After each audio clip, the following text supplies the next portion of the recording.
deməli təlim nəticəsinin master planlaşmaya uyğun olaraq SMART qaydasına uyğun hazırlanmalıdır təlim nəticəsi. İndi bu SMART sözünün, əziz müəllimlər, hər hərfi bir sözü ifadə eləyir. Gəlin ayrı-ayrılıqda baxaq görək. SMART-ın S-sı nə ifadə eləyir? SMART-ın S-sı biz deyəcəyik ki, S spesifik olmasıdır. Yəni təlim nəticəsi spesifik olmalıdır, aydın olmalıdır, anlaşılan olmalıdır. Yəni şagird qoyulan təlim nəticəsini aydın şəkildə başa düşməlidir. Sonra measurable təlim nəticəsinin ölçülə bilən olmasıdır. Yəni ölçülə bilən olması nə deməkdir? Bugün nəyi keçmişəmsə, onu da ölçməliyəm. Deyək ki, məsələn, mən feildən dərs keçmişəm, gedib sifətdən sual salacamsa, bu qiymətləndirmə doğru deyil. Yəni bu SMART-ın M-sı şagirdin bilik və bacarığı qiymətləndirilə bilsin. Yəni ölçülə bilən olmasıdır. Sonra danışacağım mən sizə SMART-ın A-sı. A nə deməkdir? A achievable, nə çox asan olacaq, nə çox çətin olacaq. Yəni elə bir təlim nəticəsi qoyacağıq ki, şagirdin səviyyəsindən bir balaca yuxarı olacaq ki, şagird onu deməli mənimsəyə bilsin. Yəni əldə eləyə bilsin. Yəni A achievable əldə oluna bilən deməkdir. Yəni təlim nəticəsi nə çox çətin olmayacaq, nə çox asan da olmayacaq. Şagird üçün əldə oluna bilən olmalıdır.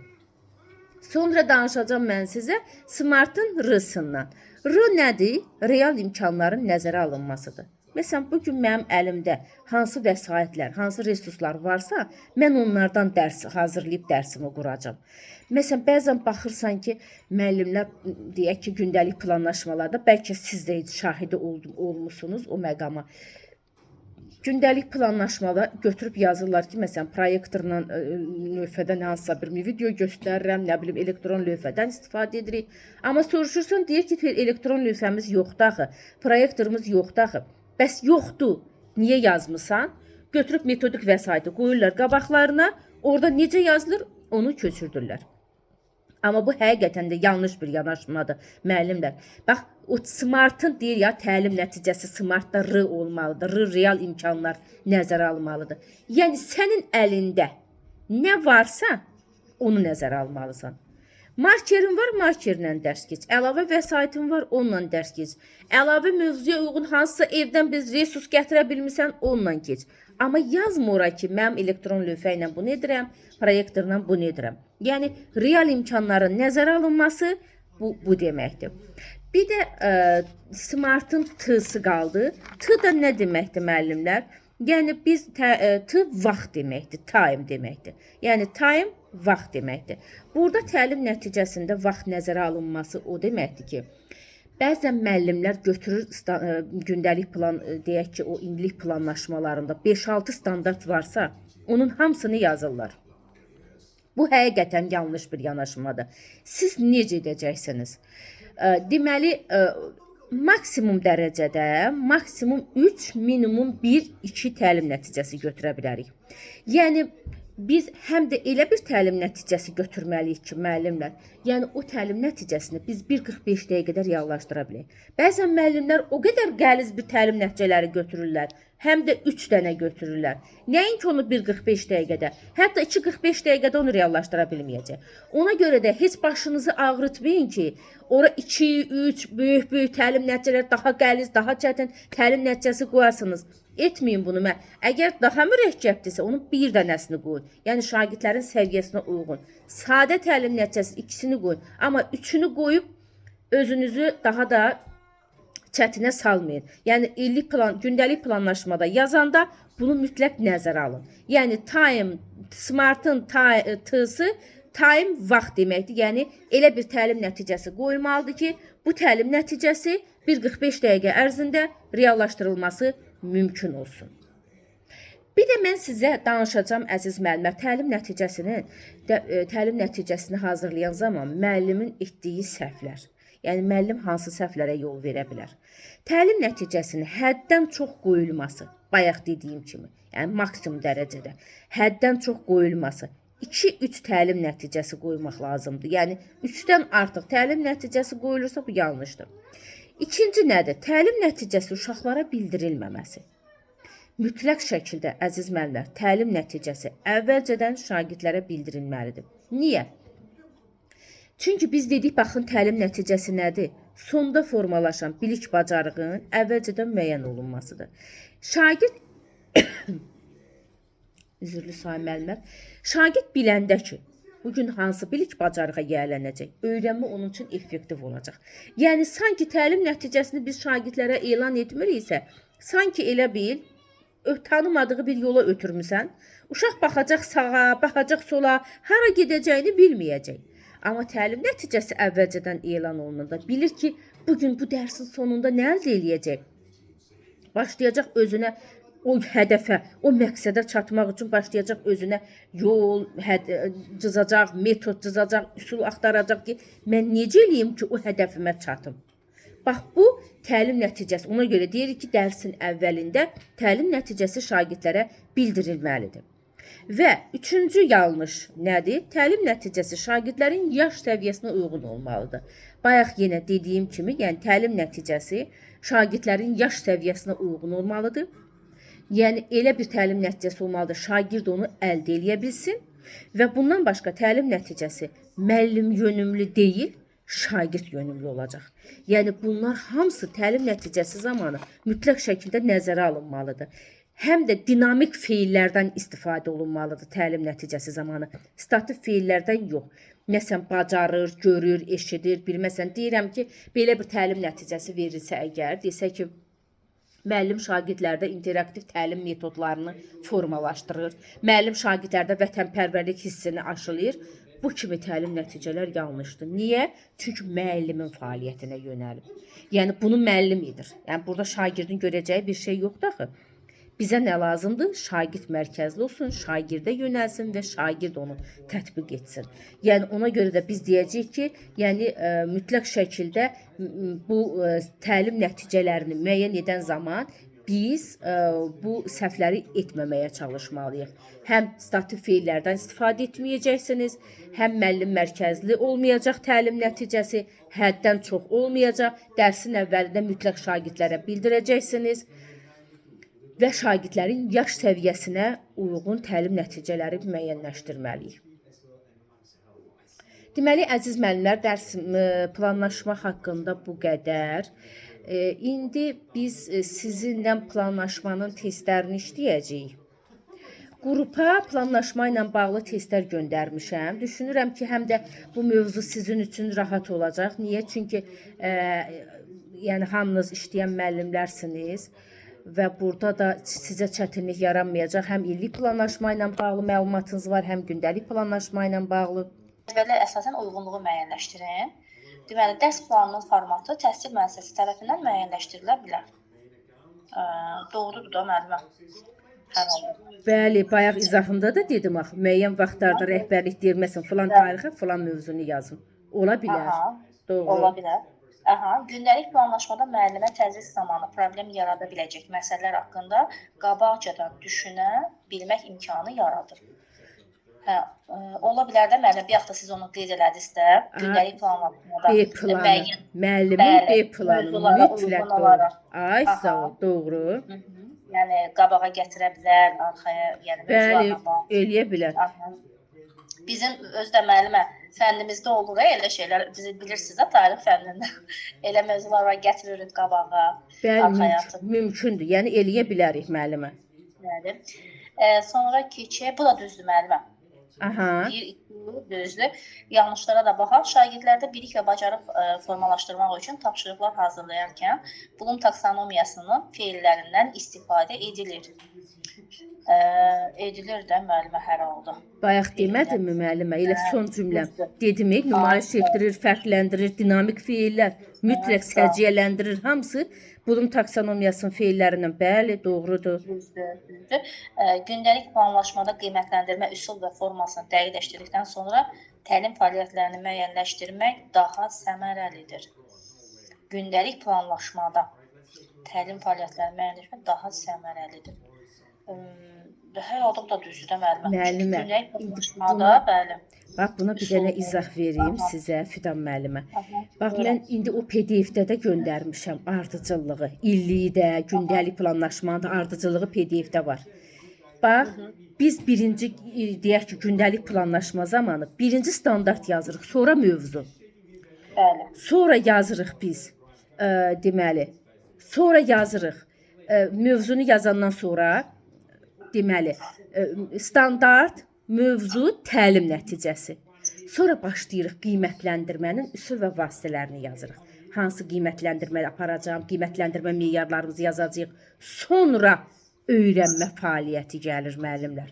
Öyrənmə fəaliyyəti, refleksiya, ev tapşırığı ilə dərsi bitiririk.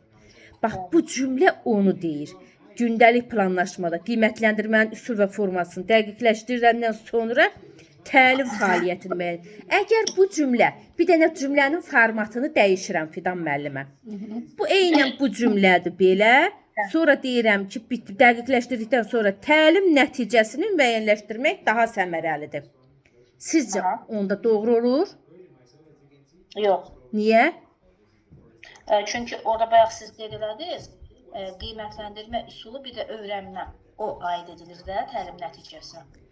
O aid edilir. Müəllimə, təlim nəticəsini sən öyrənmə fəaliyyətindən sonra yazırsan gündəlik planlaşmanda. Yox, sonda. Təlim nəticəsini sonda yazırıq planlaşmaya. Yox, əvvəlcədən. Bəli, müəllimə. Bəs bayaq demədim, dərsin əvvəlində təlim nəticəsi dərsin əvvəlində şagirdlərə elan olunur. Və əvvəldə də müəyyənləşdiririk. Əgər o dediyim cümlədə təlim fəaliyyəti yerinə təlim nəticəsi olsaydı, tamamilə yanlış olardı. Çünki biz təlim nəticəsini əvvəldən müəyyənləşdiririk. Həm qiymətləndirmə meyarımızı, həm təlim nəticəsini dərsin əvvəlində müəyyən edirik və şagirdlərə bildiririk. Bax, ən doğru yanaşma budur müəllimə, doğru. Sonra Sevinç müəllimə oxuyun.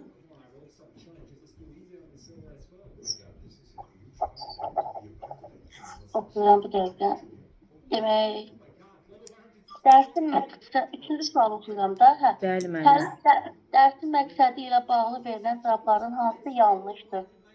Əsas funksiyası alt standartı nəzərdə tutulan tələbi reallaşdırmaqdır. Bəli, doğrudur. Hazırlanan zaman şagirdlərin mövcud səviyyəsi nəzərə alınmalıdır. Bəli, alınmalıdır.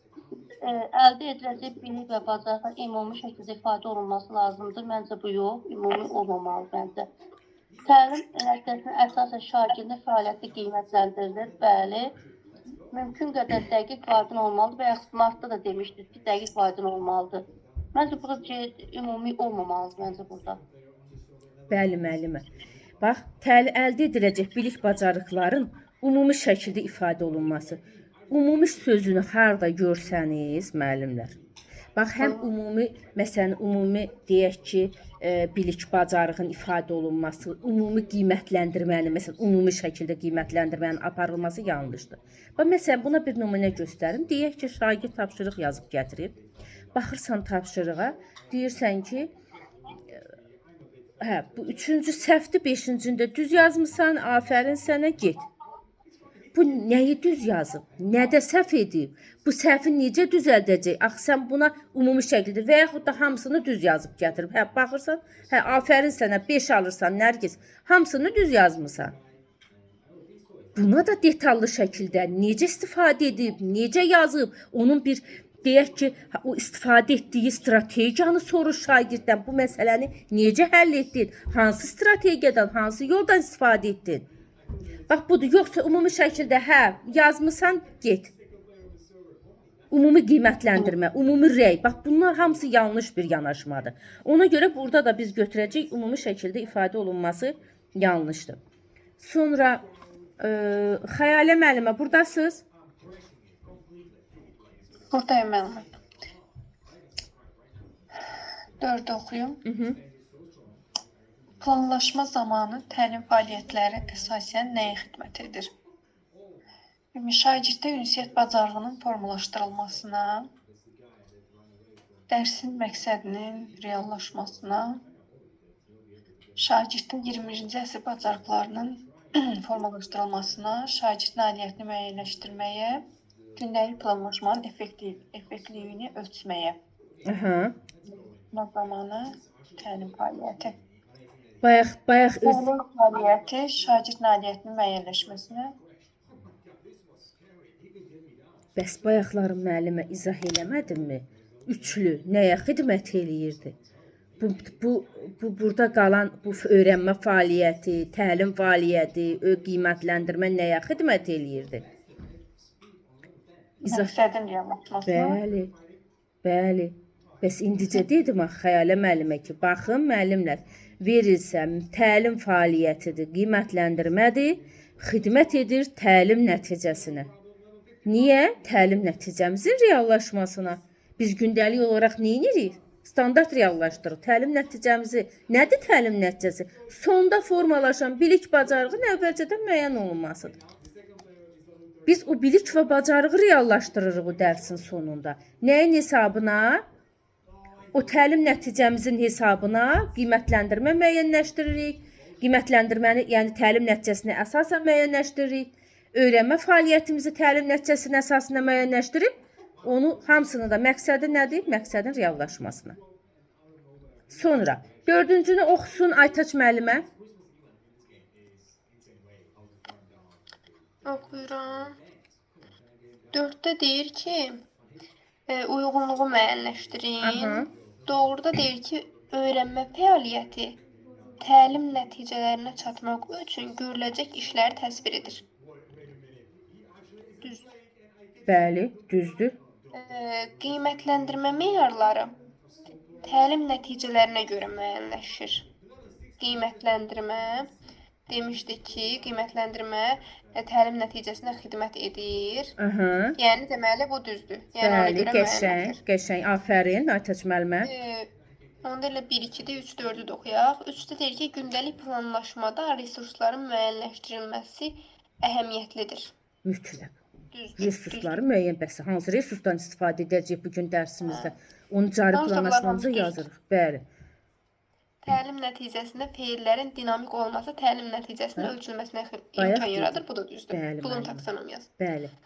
Həm də oxuyun ki, elə bil ki, yaddaşınızda da qalsın ki, hansı cümlələr doğrudur. Adətən əgər imtahanda belə cümlələr düşərsə, müəllimlər, əgər belə deyək ki, sınaqlar düşərsə, uyğunluq soruşursa əgər, elə 1-2 doğrudursa, bilin ki, elə hamısı doğrudur. 1-2 doğrudursa, hamısı doğrudur. Onda deməli elə biz cavab olaraq 1-2-ni götürürük. Sonra 6-cını oxusun Fidan müəllimə.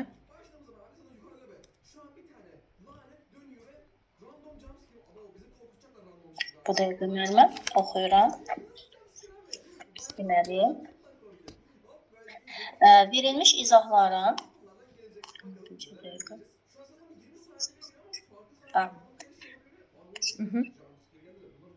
Deməli, verilmiş izahların düzgün ardıcıllığı hansı bənddə doğru verilmişdir?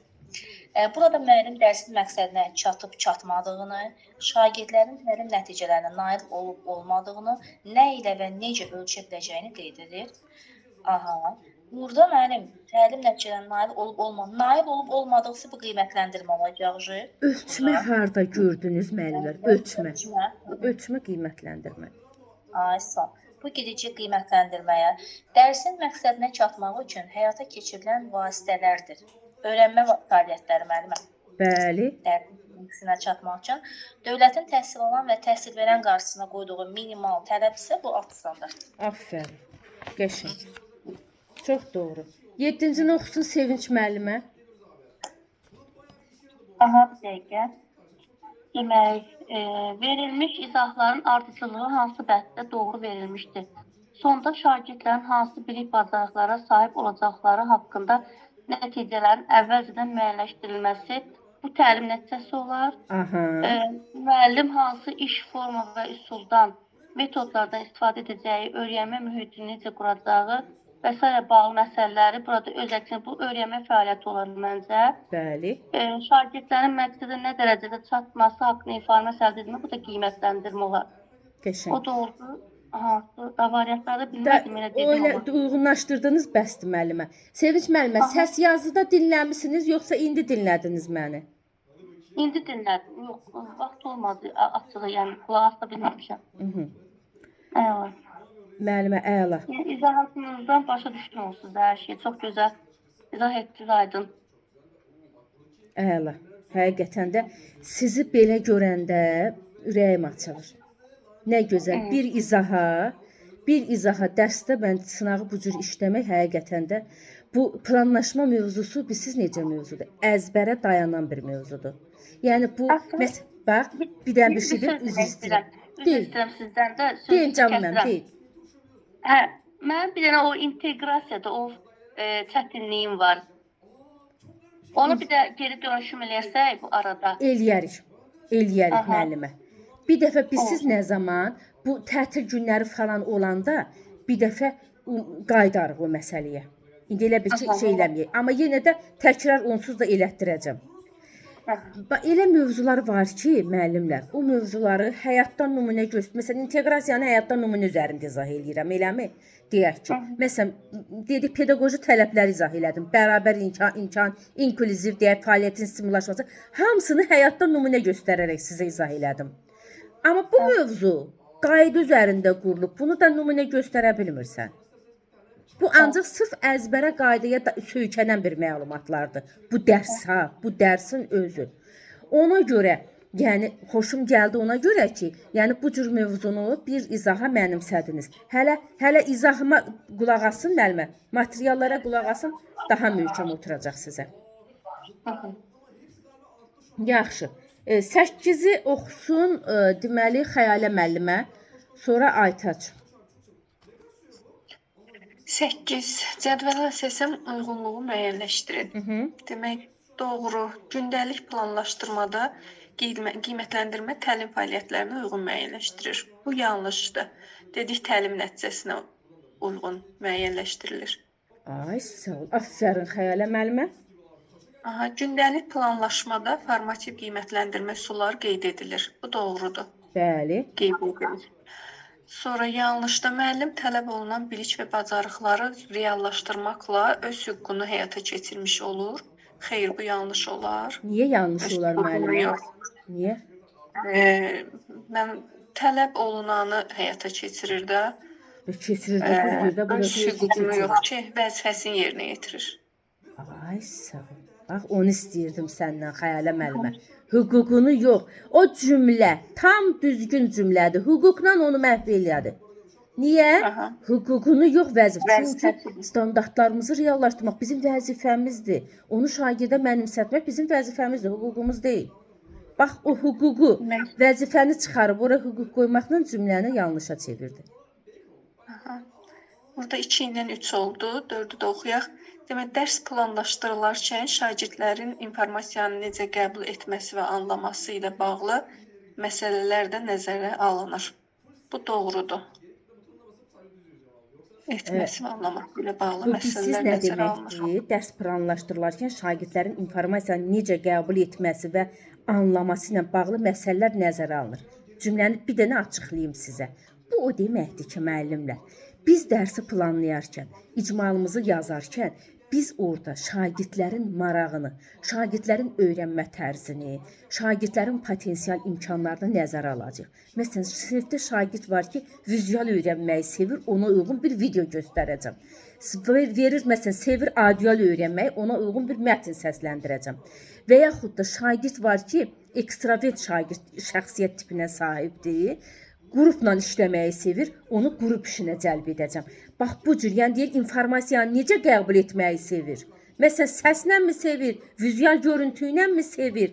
Onu da necə anlayır? Məsələn, hansı mərhələnin şagirdidir? Xatırlama mərhələsi var, anlama. Sən götürüb sinifdə bütün uşaqlara dəyərləndirməyin sualını versən, orada bəs xatırlamağın uşaqları nə iş görəcək?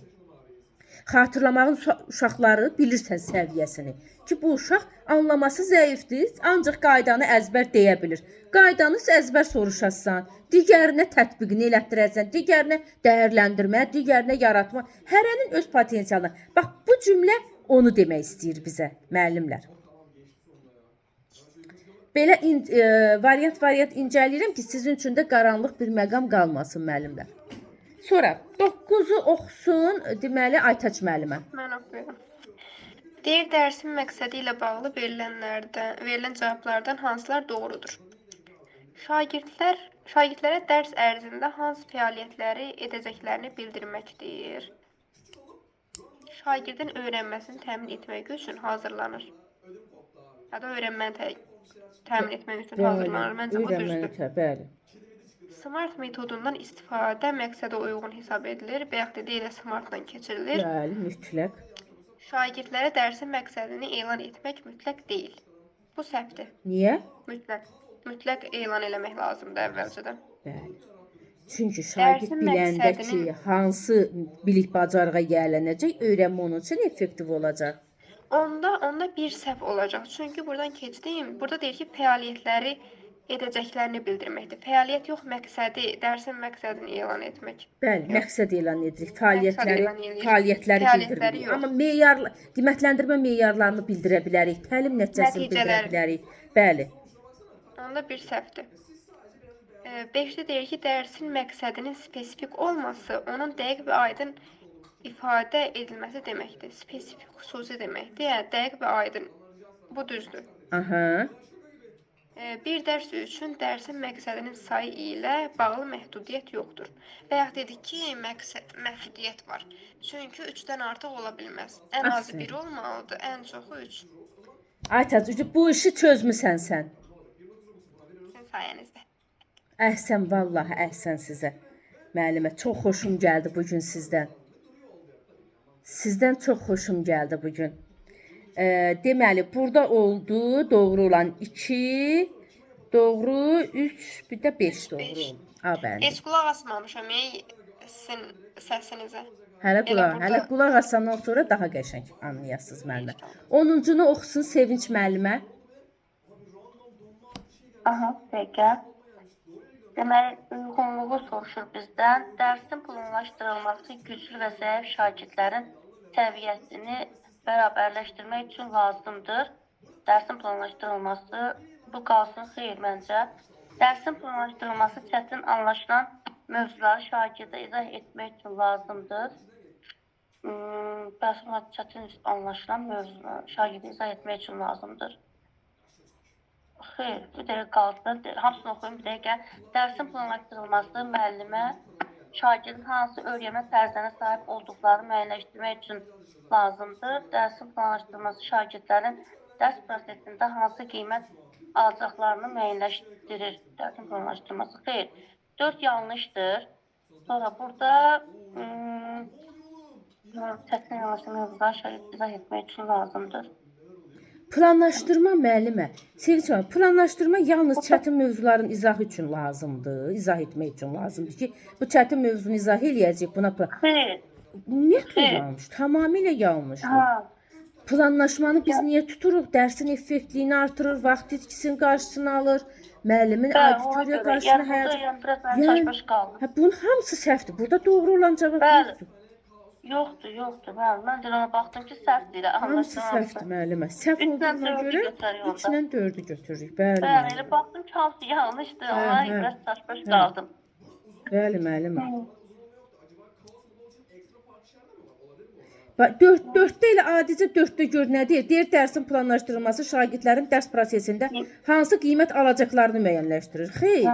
Dərsi biz planlaşdırırıq ki, şagird görək hansı bilik bacarığa yiyələnəcək. Hansı qiymət alacağı yox, qiymət 5-4 ümumiyyətlə vermək yoxdur da. 5-4 vermək yoxdur. Ancaq 5-4 summativ qiymətləndirmədədir. Gündəlik olaraq qiymət yazmayın gündəliyinə şagirdin. Yəni o sizə yanlış tutulmasın. Sonra 11-i atmışam. Bəli, atıbsınız. Fidan müəllim oxusun. Aha, bu dəqiqə müəllim.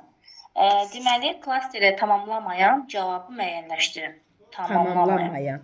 Aha. Deməli, gündəlik planlaşmada dərs zamanı fəaliyyətlərin müxtəlif öyrənmə tipinə sahib şagirdlər üçün uyğun olması və diferensiyasiyasını təmin etmək. Aha.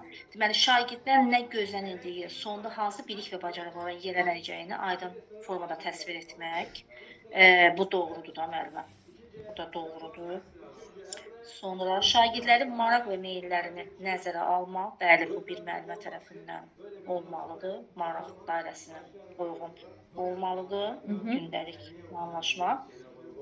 Sonra qiymətləndirməni öyrənmə fəaliyyətlərinə uyğun müəyyənləşdirmək öyrənmə fəaliyyətinə yox müəllimə. Bunun öyrənmə fəaliyyəti olmalıdır məncə. Bayaqda neçə dəfə demişik müəllimə. Bəli, bəli. Gör nə deyir? Deyir qiymətləndirməni öyrənmə fəaliyyətinə uyğun müəyyənləşdirmək. Biz qiymətləndirməni Nəticəyə. öyrənmə fəaliyyətinə uyğun müəyyənləşdirirdik. Yox, öyrənmə nəticəsinə görə. Nəticəyə Öyrənmə görə. nəticəsi yox, müəllimə, təlim nəticəsinə görə. Təlim nəticəsinə görə müəllimə. Elə səhv deyə müəllimə budur.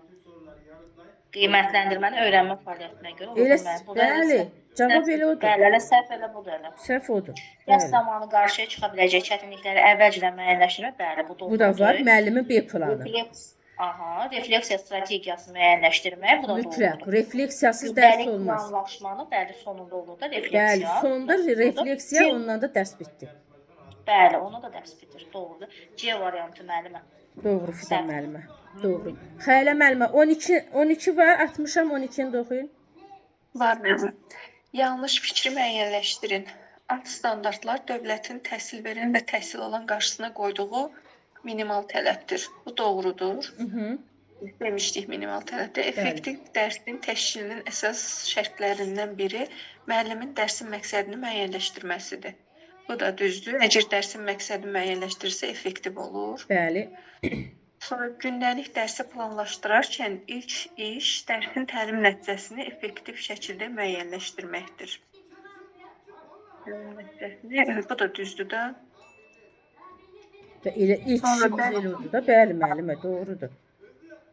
Dərsin məqsədini müəyyən edərkən müəllim mən nə edəcəyim yanaşmasında olmalıdır. Dərsin məqsədini müəyyənləşdirərkən müəllim şagirddə hansı bilik və bacarıqları inkişaf etdirəcəyim yanaşmasında olmalıdır. D variantı səhv olur onda. Bəli müəllimə. Nəyə nail olacağam, nə edəcəyim yox. Mən nə keçəcəm yox. Şagird nə öyrənəcək, şagird necə öyrənəcək. Mən oldu müəllim mərkəzli dərs oldu. Müəllim yönümlü təlim nəticəsi oldu. Şagird yönümlü, yəni müəllimin fəaliyyətinə yönəlirsə o, mən bunu eləyəcəm, mən onu eləyəcəm, və onda şagird nə iş görəcək? Sən elədinsə bəs şagirdin işi nədir? Bu 45 dəqiqə sənə aid deyil ki, şagirdə aiddir. Şagird hansısa fəaliyyət etməlidir. Şagird analiz etməlidir, şagird təhlil etməlidir, şagird araşdırmalıdır. Ay sağ ol, doğru. Müəllimlər, deməli, əslində bir dərsə qəşəng işlədiniz. 10 dənə, 12 dənə atmışam. Bu mövzudan baxım, neçədə nədir? 36 və 43 dənədir. Əziz YouTube üzərindən bizi izləyən müəllimlər, dərslərimiz haqqında məlumat verim sizlərə. Yanvar ayından sıfırdan qruplarımız açılır. Bizim qruplarımıza qoşulmaq və dərslərimizlə bizimlə imtahana hazırlaşmaq istəyən müəllimlər, əlaqə nömrələrimiz YouTube üzərindən var. Onlarla bizlə əlaqə saxlayıb dərslərimiz haqqında geniş məlumat ala bilərlər. Dərslərimiz MIT proqramı üzərindən canlı olaraq keçirilir. Qrupda hər müəllimə fərdi yanaşma, sual-cavab şəklində və canlı dərsdə sınaq işləmə, test işləmə imkanı yaradırıq. Və eləcə də materiallar əlavə olaraq PDF-lər, videolar və səsli izahlar qrupa göndərilir. Müəllimlər heç bir vəsait almağa ehtiyac olmur. Və bizimlə əlaqə saxlayaraq qruplarımıza qoşulma imkanı əldə edə bilərsiniz, əziz müəllimlər. Və buradan da səslənirəm, kanalıma abunə olmağı, şərh yazmağı və bəyənməyi unutmayın. Sağ olun, növbəti dərslərə qədər.